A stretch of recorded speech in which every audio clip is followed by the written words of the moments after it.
जय हो सत्य सनातन कबीर साहेब की जय हो।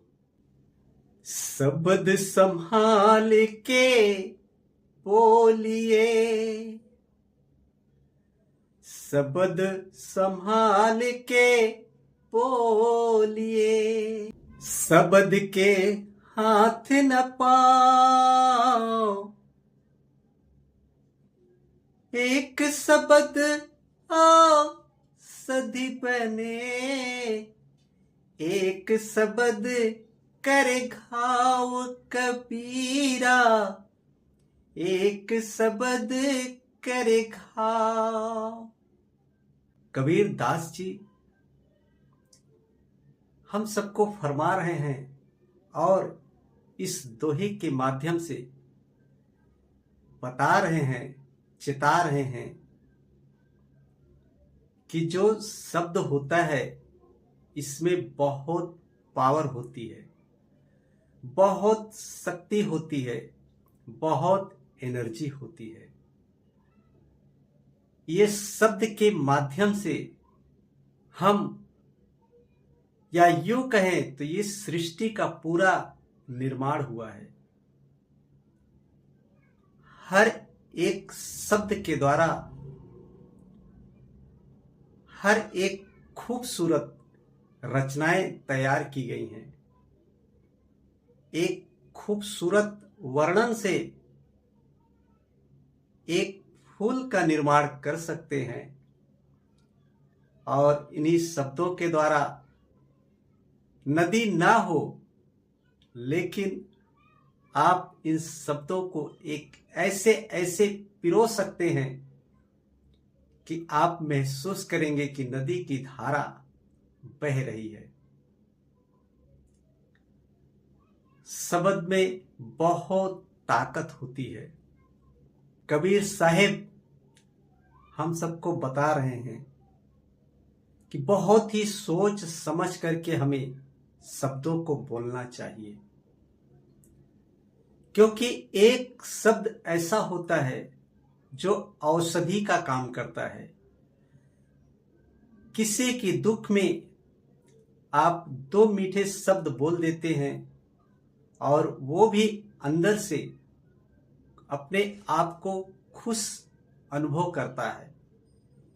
कुछ पल के लिए ही सही अपने पीड़ा को भूल जाता है। लेकिन वहीं पर कुछ शब्द ऐसे होते हैं कि जैसे कि आपको दुख दे देते हैं।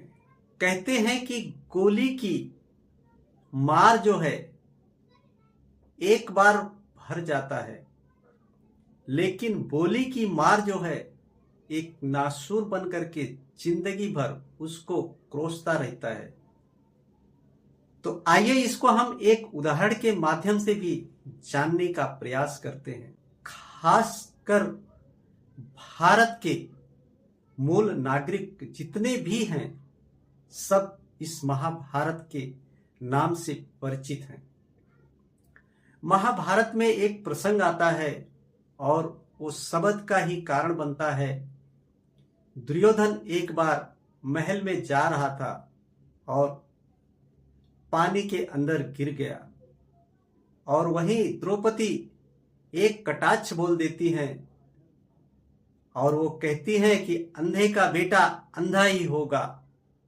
और ये बात दुर्योधन के दिल में चुभ जाती है और वो बदला लेने की ठान लेता है। बस साथियों, बात इतनी सी थी। द्रौपदी दुर्योधन से छोटी थी। अगर अर्जुन के हिसाब से देखेंगे तो,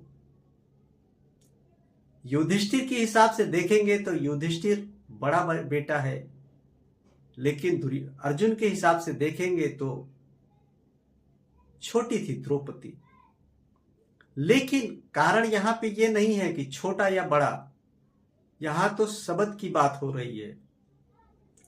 अगर द्रौपदी वही मीठे से प्यार से बोल सकती थी कि देख करके चलो, तो शायद इतना उसके दिल में ना लगता। नजरअंदाज कर दिया होता तो शायद महाभारत ना होता। और ये शब्द के कारण ही हुआ है और इसके अलावा कुछ भी नहीं है। कबीरदास जी इसके लिए तो कहते हैं, आज के इस समय में हम सबको भी चाहिए कि कोई भी शब्द बोलने से पहले हमें वो सोच लेना है कि सामने वाले के ऊपर इसका क्या प्रभाव होगा, अच्छा या बुरा, ताकि वो हमको रिटर्न में वापस करे तो क्या वापस कर सकता है, कौन सा शब्द वापस कर सकता है वो।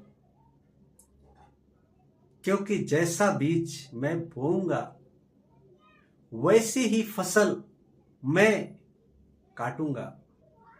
इसके लिए हम सबको चाहिए कि बहुत ही सोच समझ करके, एक शब्द ही तो है, आप उससे आरती करते हो, गीत गाते हो, भजन करते हो, उपासना आराधना करते हो, तो शब्द के द्वारा ही तो ये सारी चीजें होती हैं। और इसी शब्द के द्वारा नाच गाना भी होता है, गाली गलौज भी होता है तो शब्द ही ये।